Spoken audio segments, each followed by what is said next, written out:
بسم اللہ الرحمن الرحیم۔ السلام علیکم۔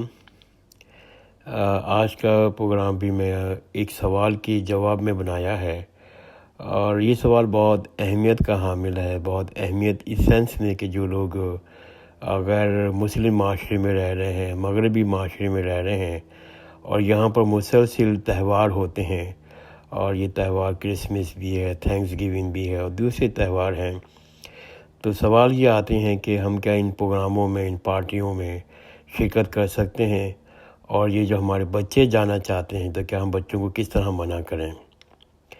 یہ بہت اہم سوال ہے، اور اس سوال کا واسطہ مجھے بھی اپنی زندگی میں پڑا، اور میں نے اس پر کافی محنت کی، مختلف اسکالرز کی تفسیر پڑھی، مختلف لوگوں کے رائے کو جانا، اور پھر میں نے اپنے ایک مائنڈ بنایا۔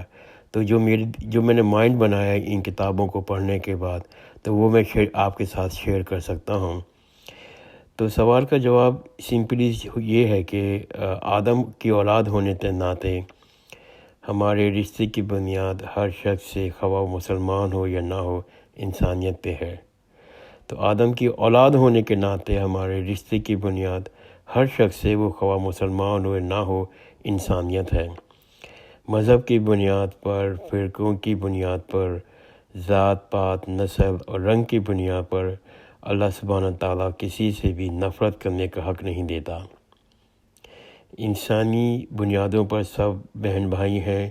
یہ بات اب آگے چل کر اگر آپ کسی قوم کا حصہ بن جاتے ہیں، آپ آئے، کوئی اور آیا، پھر اسی طرح سے کسی معاشرے میں آپ نے شرکت اختیار کر لی، شہریت اختیار کر لی، تو آپ اس قوم کا حصہ بن گئے۔ تو آپ اس ملک میں رہنے والوں کے ساتھ ایک اور رشتے میں منسلک ہو گئے۔ انسانیت کے رشتے کے ساتھ ساتھ قومیت کا رشتہ بھی ہو گیا۔ یہ بہت مقدس رشتے ہیں۔ اس رشتے میں لوگوں کے ساتھ ملنا بھی ہوتا ہے، ایک دوسرے کی خوشی اور غم میں شریک ہونا بھی ہوتا ہے۔ جہاں تک اس سوال کے جواب میں کہ جو ہمارے دین نے کیا کہا ہے، تو دو باتیں جو ہے وہ بہت امپورٹنٹ ہیں، وہ ہماری نظر میں ہر وقت رکھنی چاہیے، خواہ وہ پروگرام ہمارے مسلمان بھائیوں کا ہو یا غیر مسلمان بھائیوں کا ہو، کہ کسی بھی طرح سے کسی کام میں شریک نہ ہو جس میں شرک کا عنصر ہو۔ جیسے کہ پہلے بھی میں عرض کر چکا ہوں، اللہ تعالیٰ سارے گناہ معاف کر دے گا، لیکن شرک کے گناہ کو معاف نہیں کرے گا۔ تو کوئی بھی ایسا پروگرام میں شرکت نہ کریں جس میں کوئی بھی کسی طرح سے شرک کا عنصر ہو، تو آپ کو اس سے دور رہنا چاہیے۔ دوسری ایک اور چیز جو ہے وہ اللہ تعالیٰ سبحانہ تعالیٰ فرماتے ہیں کہ ہمیں اخلاقیات سے گرے ہوئے پروگراموں میں بھی شرکت نہیں ہونا چاہیے۔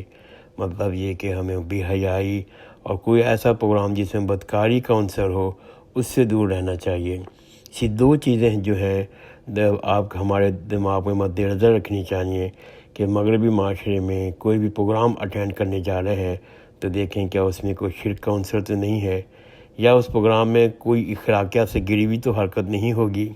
اگر یہ دونوں چیزیں ہیں تو پھر آپ کو اس سے دور رہنا چاہیے۔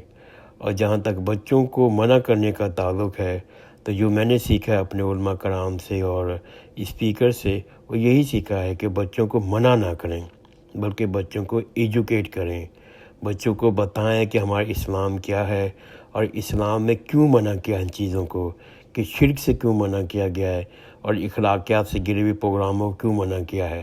آپ اس طرح سے بچوں کو تربیت کریں گے، بتائیں گے، تو ان کی سمجھ میں آئے گی۔ لیکن اگر آپ سے منع کرتے رہیں گے تو ان میں ریٹیلیشن آئے گی، اور پھر وہ جو ہے ان کے بعد میسج کنوے نہیں ہوگا۔ اور علماء کرام یہ بھی فرماتے ہیں کہ جو بھی چیز آپ چاہتے ہیں اپنے بچوں سے، وہ اسی وقت ہی پاسبل ہے، اسی وقت ہی ممکن ہے کہ بچے وہ آپ کی بات سنیں، اگر آپ کو اس کے لیے رول ماڈل بننا پڑے گا۔ آپ بھی ان پروگراموں میں نہ جائیں جس میں شرک ہو رہا ہو، آپ بھی ان پروگراموں میں نہ جائیں جس میں اخلاقیات سے گرے ہوئے چیزیں ہو رہی ہوں۔ تو آپ جب رول ماڈل بنیں گے تو آپ کے کہنے میں بچوں کو بھی اثر ہوگا، بچے بھی اس کا اثر لیں گے۔ تو علماء کرام یہی کہتے ہیں کہ اگر آپ کو مغربی معاشرے میں رہتے ہیں، بچوں کو تربیت کرنی ہے اس لحاظ سے کہ بچے جو ہیں غیر مسلم پروگراموں میں اٹینڈ کرتے ہیں، تو ایک ہی ان سے کہ شرک نہ کرتے ہوں اور ان پروگراموں میں، اور اخلاقیات سے گرے ہوئے نہ ہوں۔ ان دونوں چیزوں کو مد نظر رکھتے ہوئے آپ کسی بھی مذہب کے، بلکہ بہت سے پروگرام جو ہیں مسلمانوں کے بھی ہوتے ہیں، ان میں بھی یہ عنصر شامل ہوتا ہے۔ ان کے پروگرام میں شرکت نہ کریں۔ ہاں، ان کی خوشیوں میں غموں میں ضرور شریک ہوں، ان کو مبارکباد دیں، ان کو تحفے دیں، ان کو اپنے آپ سے قریب کریں، مسلمانوں کے اچھی اخلاق کا مظاہرہ کریں۔ آپ ان کے پروگرام میں شریک ہوں گے تو پھر وہ آپ کے پروگرام میں بھی شریک ہوں گے۔ آپ اپنا عید کا کھانا پکا کر ان کو دیں، ان کو شریک کریں۔ یہ بات یاد رکھنے کی ہے کہ وہ دو کام ہمیں نہیں کرنے، باقی ہم کسی بھی کام میں، کسی بھی پروگرام میں ہمیں شرکت کرنے میں کسی آڑ محسوس نہیں کرنی چاہیے۔ وہ دو کام میں نے پہلے عرض کر دیے کہ کوئی شرک نہ ہو اور کوئی اخلاقی لحاظ سے گرے ہوئے پروگرام نہ ہو۔ ہمارے دین میں کبھی بھی کسی طرح سے نفرت قائم کرنے کا کوئی عنصر نہیں، اور سب انسان آدم و حوا کے اولاد ہیں، ہم سب بہن بھائی ہیں، اور ہم سب کو ان کے ساتھ پیار سے، محبت کے ساتھ رہنا ہے۔ اور پھر وہ مسلمان، وہ جو لوگ ہیں غیر مسلم معاشرے میں، وہ آپ کے پڑوسی بھی ہیں، اور پڑوسی ہونے کے ناطے آپ کو پتہ ہے اللہ تعالیٰ نے کیا کیا ہم کو حقوق دے رکھے ہیں۔ اور ہمارا دین تو یہ بھی کہتا ہے کہ اگر آپ سفر کر رہے ہیں اور سفر میں جو شخص برابر بیٹھا ہوا ہے اس کو بھی پڑوسی قرار دے دیا ہے، اس کے بھی حقوق ہیں۔ جیسے مسلم معاشرے، ایک نان مسلم معاشرے میں آپ رہتے ہیں تو پڑوسیوں کی حقوق ہیں، تو ان حقوق کے ناطے آپ کو ان کے غموں کے ساتھ ہر لحاظ سے شریک ہونا ہے، وہ اپنی خوشیوں میں شریک کرنا ہے۔ یہ بہت امپورٹنٹ ہے۔ تو یہ جو ایک جگہ اس ویسے بائی دا وے اس کو کہتے ہیں، اس چیز کو ایڈریس کرنے کے لیے کہ یہ حلال ہے یا حرام ہے، اور قرآن مجید میں سوال کو باقاعدہ موضوع بنا کر اس جگہ پیش کیا گیا ہے۔ سورہ اعراف کی آیت نمبر 32 یہ بتایا گیا ہے کہ فلاں چیز حرام ہے، فلاں چیز حرام ہے۔ یہ بہت ہر جگہ سننے کو ملتا ہے، تو اللہ تعالیٰ نے خاص طور پر موضوع بنا کے ہمیں ایک جگہ بیان کر دیا ہے کہ بھئی کیوں کہ کیا کیا چیزیں حرام ہو سکتی ہیں۔ یہ سورہ میں شروع تو کرتا ہوں اس کا مطالعہ سورہ اعراف کا آیت نمبر 30 سے، لیکن اس چیز کو جو ایڈریس کیا ہے وہ ہے سورہ آیت نمبر 32 سے۔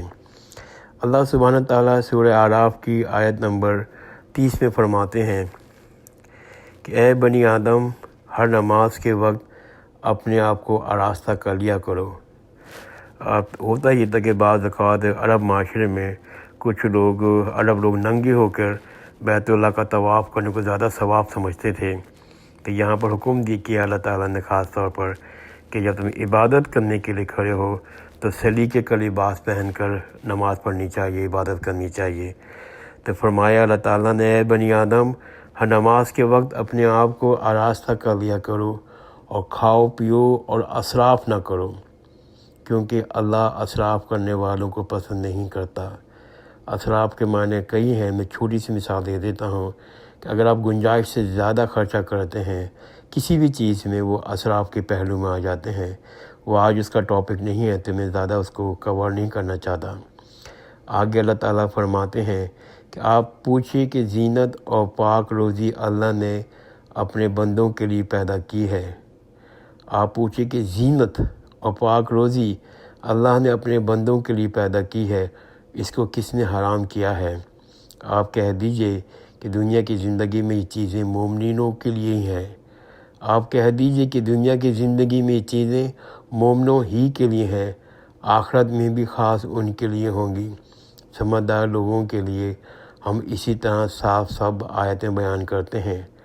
اب ہے سورت نمبر 32 جس کو میں آج کا موضوع بنایا ہے کہ آپ کہہ دیجئے، اللہ تعالیٰ خاص طور پر ایمفیسائز کر رہے ہیں، خاص طور پر زور دے رہے ہیں، آپ کہہ دیجئے بلا شبہ میرے رب نے بے حیائی کی باتوں کو حرام کیا ہے، خواہ وہ اعلانیہ ہو یا پوشیدہ، گناہ کے کام ہوں یا ناحق زیادتی، اور یہ کہ تم اللہ کے ساتھ کسی کو شریک ٹھہراؤ جس نے ایسی کوئی دلیل نازل نہ کی، اور یہ کہ تم اللہ کے ذمہ ایسی باتیں لگاؤ جو تم نہیں جانتے۔ ان آیتوں میں اللہ تعالیٰ نے صاف صاف بیان کر دیا ہے کہ 5 چیزیں جو ہیں وہ اللہ تعالیٰ نے حرام کر دی ہیں۔ یہ کہا ہے میری پیغمبر میرے بندوں کو بتا دو کہ میں نے کھانے کی چیزوں کے علاوہ صرف 5 چیزیں حرام کی ہیں، صرف 5 چیزیں حرام کی ہیں۔ یہ قرآن شریف کے الفاظ ہیں۔ یہ وہ چیزیں کیا ہیں؟ اللہ تعالیٰ کہتے ہیں بدکاری کو حرام قرار دیا ہے، بے حیائی اور بدکاری کے کاموں کو حرام کیا ہے، میں نے حق تلفی کو حرام قرار دیا ہے۔ حق تلفی کو تو ہم لوگ گناہ بھی نہیں مانتے، ہم لوگ رشتہ داری کی بنیاد پر، دوستی کی بنیاد پہ، گاؤں کی بنیاد پر لوگوں کو جاب دیتے ہیں اور اپنے یونیورسٹیوں میں داخلہ دے رہے ہوتے ہیں۔ اللہ تعالیٰ نے خاص طور پر کہا کہ حق تلفی کو حرام قرار دیا ہے۔ اللہ تعالیٰ آگے فرماتے ہیں میں نے کسی کی جان، مال، آبرو کی ذاتی کو حرام قرار دیا ہے، اور اخلاق کے لحاظ سے گرے ہوئے پروگراموں کو، اخلاق کے لحاظ سے گری ہوئی چیزوں کو حرام قرار دیا ہے۔ اس کے بعد ہم اللہ تعالیٰ آگے فرماتے ہیں کہ میں نے شرک کو حرام قرار دیا ہے، اور آخری میں فرماتے ہیں کہ میں نے اپنی طرف سے حرام قرار دینے والی چیزوں کو حرام قرار دیا ہے۔ تو یہ 5 چیزیں ہیں جس کی وجہ سے ہم نے اللہ تعالیٰ سبحانہ تعالیٰ نے اسپیسیفکلی کہا ہے کہ یہ 5 چیزیں حرام ہیں، باقی سب چیزیں حلال ہیں۔ تو ان کی آیت کی روشنی میں جو میں دوبارہ اس سوال کے جواب کو فوکس کرتا ہوں کہ جو 2 چیزیں جو ہے ہمیں سمجھ میں آتی ہیں وہ یہ کہ شرک نہ ہو کسی لحاظ سے، کیوں اللہ تعالیٰ نے حرام قرار دیا ہے سورہ اعراف کی آیت نمبر 32 کے مطابق، اور دوسری یہ فرمایا ہے کہ بدکاری، بد اخلاقی اور بے حیائی کے کاموں سے کو حرام قرار دیا ہے، تو وہ بھی ہمارے ان پروگراموں میں شریک ہوں تو یہ ان چیزوں سے ممانعت کرنی چاہیے۔ تو یہی میں نے سیکھا ہے اپنے علماء کرام سے اس سوال کے پہلو پر۔ تو جو کچھ میری ریسرچ تھی وہ میں نے آپ لوگوں کے سامنے رکھ دی۔ اللہ تعالیٰ سے دعا ہے اگر میں نے کوئی بات غلط کی ہے اس کو میرے اور آپ کے دماغ سے نکال دے۔ جزاک اللہ خیر، خدا حافظ۔